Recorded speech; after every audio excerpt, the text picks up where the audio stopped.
Hindi ko pinapractice kasi yung nag-a-apply ng pesticides or insecticide. Ang ginawa natin, kumuha tayo ng ikmo, no? 3 ganito, dinurog ko, sinawsaw ko, inano ko sa tubig, no? Around 15 ml. Yun, yung katas nun saka ko winisik doon sa may apid. Welcome again sa ating panibagong video. Ayun po, no, mag-harvest muna tayo ng talbos ng kamote. Gagawin nating ensalada. So, ito po yung violet na naglalaman. Pero dahil nga kailangan natin ng talbos, tatalbosan na lang natin. Dahan-dahan lang kasi nakakamantsa. Ayan.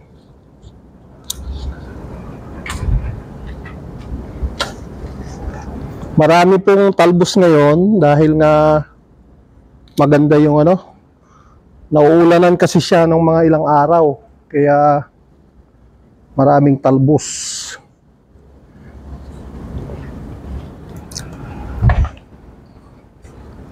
So dito, marami pa po tayo dito. Yan.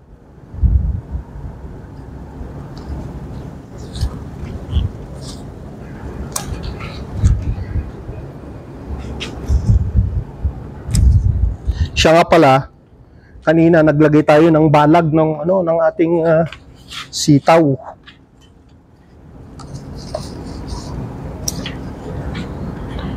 Nagapang nasa baba. Ayan.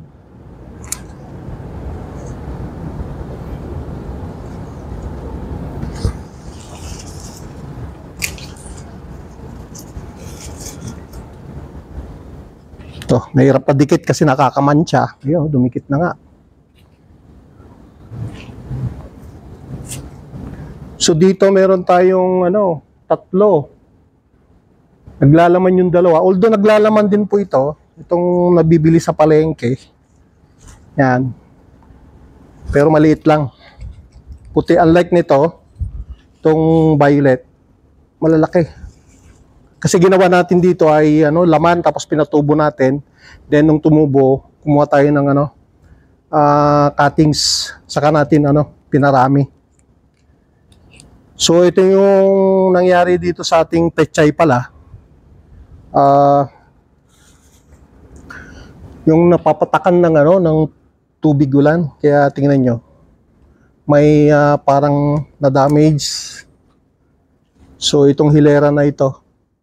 At maraming yung ulikbangon bang tawag dito, yung sinasabi ni shoutout pala kay kay Sir De La Cruz. Doon ko nalaman na itong ulikbangon pala ang pangalan nito. Ganito po yan, ulikbangon. Yan. Pero dito weeds tingnan nyo, ang dami dito sa aking urban garden. Tapos nasa sapawan na yung yung mga spinach, kaya ginadahan-dahan ko pong tinatanggal. Kasi lumalabas dito, weeds na po siya. Yan, ang dami. So, dahan-dahan lang natin. Kasi pinapasurvive ko lang muna po yung mga spinach. Siya nga pala, yung ating, pinatubong siling pangpakbet. Kinakain ng suso, snail, yung maliliit, yung sprout ng seeds. Kaya pala sabi ko bakit nawawala o namamatay itong mga binhi natin. At yun nga, baka maubusan ako kasi last na binhi ko na yon, at saka mayroon pa sa baba, Tapos yung 2 bunga na pinatuyo ko ay dadalhin natin yan, papadala natin yan sa Barangay San Antonio para may support sa kanilang urban garden. So yun nga po yung kainaman, pagka nag-urban garden tayo, kasi may makukuhaan tayo na gulay kagaya ng green leafy vegetables, kasi ang green leafy vegetables madali lang siyang alagaan. So unlike nung talong, yung kalabasa, and kamatis. Kalabasa kasi hindi siya po pwede ho dito kasi wala tayong trellis at saka marami na po yung mga equipments, hindi pwede dito. So kaya nga bumibili tayo ng timba, na nag-invest tayo sa malaking timba, kahit medyo magastos, tapos bibili tayo ng lupa. So yun nga, every nag-invest tayo, maabot ng 3K. So yun po yung gastusin natin minsan sa urban garden. But ang naman doon ay napakasarap na makita mo yung mga tanim mo ngayon nag-green, no? Nagbubunga. Yan, yung mga kalamansi natin na nabili natin noon, ngayon nagbubunga na siya, nakapag-markot na rin. Yung mga marketed na produce natin, nagbubunga na rin, and nakapag-share na rin tayo ng isang puno, no? And marami din po dito, yun nga, tulad nung mga spinach natin. So saluyot, yun nga, hindi natin winawala yung mga saluyot na yon. Years na natin hawak yung saluyot na yon. And ito nga, no, gusto ko lang i-share na nagpapatubo pa rin ako. Pati yung wild spinach. So tingnan nyo. Ayan. So ito yung saluyot na 18 years na hawak ko na binhi, no? So hanggang ngayon, nagpapatubo pa rin ako. Kahit pa isa-isa, kasi gusto ko magkaroon parati ng binhi, no? So tingnan nyo yung ating trellis na pansamantala, no? Pansamantagalan ito. At ito nga, nakakahinayang na hindi natin lagyan ng trellis yan, mga yan. Kasi tingnan nyo naman, daing bunga. Daing bunga, So pwede na sana to mag-ulam, Kung pang isahang tao lang, pwede na. Pero gusto natin, paramihin. Tapos dito, nagtanim na rin tayo. Yan. Siya nga pala, meron tayong dito, hindi ko alam yung bulaklak. Ang daming bulaklak galing po ng probinsya nung ako'y nagbakasyon. Along the Barangay Road going to Pinupok. So kumuha tayo doon sa gilid. Ang ganda kasi tingnan, different colors. So nakapag-propagate tayo, tingnan nyo, ang dami. So yun nga. Pati ito, tingnan nyo. Spinach, no? Talagang hindi ko winawala po yung na yan, yung spinach na yan, kasi kahit matinik, pero masarap. Yan, dami pa natin patubo ngayon, Yan, tingnan nyo yung patubuan natin. Diba, nakahang? Yan. Tapos pechay. Sobra-sobra yung nilagay natin. Akala natin may transplant natin yung iba. But anyway, itong mga malalaki, mga ilang araw to, kukunin na natin yan. Yung sa gilid. Then, kung maubos yan, lagyan natin. Yan. Ito, tingnan nyo, may binhi na naman tayo. So, ganun po ako mag-propagate o mag-maintain ng seeds, no? Meron akong iniiwan na pang seeds talaga. Kagaya itong mga saluyot na to, mag-iiwan din ako dyan. Yan. So, hindi ko sila ina-uproot. So, pinuprune ko lang, kinukuha ko yan, then magsasanga. Yan, tingnan nyo, meron na naman tayong sitaw, no? Kasi ang bilis magbunga tong sitaw na to, Kaya, nag-propagate tayo ng mag-propagate.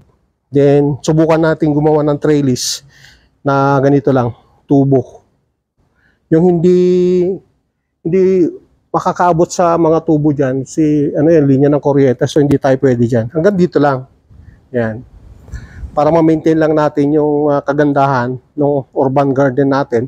Although kung titingnan nyo, halo-halo, Ito yung mga pinagkainan ko ng citrus na nabibili. Ang gagawin ko kasi dyan, magiging rootstock, no? Magiging rootstock. And, kagaya ng ginawa ko rito, kung titingnan nyo, yan, meron na tayong nabuhay ulit na turbita orange. So, budded po ito, budded, Budded yung nilagay ko. Then, meron tayong napatubo rin na bayabas. Ito yung nabili ko ng 50 pesos na hiwa, na guabapol ba to, tawag dito. Tapos, dahil nga siguro, overripe yung iba, hiniwa-hiwa, bumili ako 50 pesos. Tapos, kinuha ko yung buto. So, meron na tayong napatubo na bayabas. Yan, meron din dito. Hindi ko lang kung ano to, Pero marami akong binudbud kasi dati. Ayan. So, yan, guyabano. So titingnan nyo, daming bakanting seedling bag kasi nga daming namatay ng mga nakaraan mga buwan. So summer. So ito naman, yan. Titingnan nyo, yung body natin ng kalamansi, ayan, yan yung dugtungan. Tingnan nyo. Nakabuhay na. No? Kumbaga, nag-practice lang tayo ng budding. So, nakakabuhay naman tayo na. No? Maybe, minsan, failure, pero ganun talaga. At ito naman yung mga grafted na ano natin, kakao. Ayan. Yan, tingnan yung letter B. Ayan, o. Ayan. Yung dugtungan. So, marami tayong grafted, no? Kung hindi pang commercial, so, sabi nga, practice makes perfect. Perfect. Ayan, yung langka natin ang titira. Yung inuwi ko sa probinsya, yung sabi ay ang iba, lang nababaha. So, kailangan nating i-maintain or alagaan itong natitirang mga langka. No? Bunga ito ng certified abyart o yung the sweetest langka. So, meron pa tayong 3. Yung pang-apat pala, pero yung isa survival. And ito rin yung bunga, no, ng kamyas na binudbud natin dito. So simple lang ang magbuhay ng ng kamyas. Kailangan tanggalin mo doon sa nalaglag na bunga, kunin mo yung seeds, linisan mo, tanggalin mo yung madulas, saka mo i-budbud lang, tutubo na yan. O, tingnan nyo yung ating kamyas, yan, bubulaklak na naman. So ngayon lang ho tayo nakapagpabunga ng kamyas dito sa tuktok ng building. Although meron tayong nauna doon, no? Ilang years na yon, yung parte doon, ilang years na yon, pero hindi nagbunga, no? Tingnan nyo, yan. Yan, may kalamansi pa tayo doon, no? Yan, marami pa tayong kalamansi.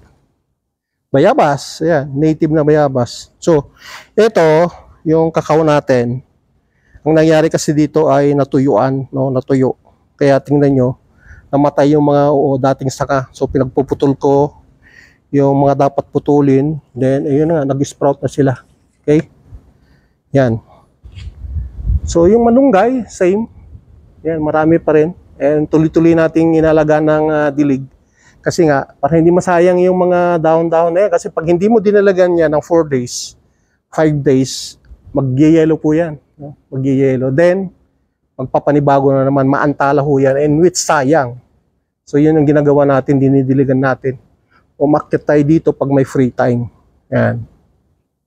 As usual. So, ito yung binibili nga natin. Ito. Yan. So, yung dalawa dyan, itong malilit na to, si from seeds itong puno ng malunggay na to, so ililipat natin sa malaki. Kagaya din yon. So, nasa timba lang yon, pero tingnan nyo. Kaya nga, sa totoo lang, gusto ko lang i-share sa inyo, kahit nasa timba-timba lang tayo, basta alagaan lang natin. No? Yung pag-urban garden kasi is, alagaan mo lang ng dilig. Yan. So, ayan, kalamansi, ayan nga. No? So yan, for about 6 years na po ito. Yung puno na yan. 1, 2. Tapos ito. Yan. Yan.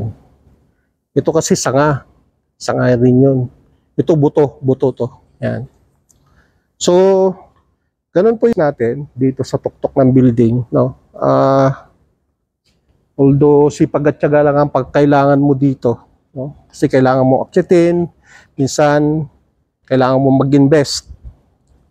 Pero ang adhikain lang natin dito is, siyempre, tulad nyon, makapag-share tayo ng binhi na kailangan ng gustong mag-urban garden. So, bigyan natin. No? Share lang tayo ng mga binhi. Kasi open-pollinated naman po yun, mga isinishare natin. Yun nga lang, dito, hindi ko pinapractice kasi yung nag-a-apply ng pesticides or insecticide.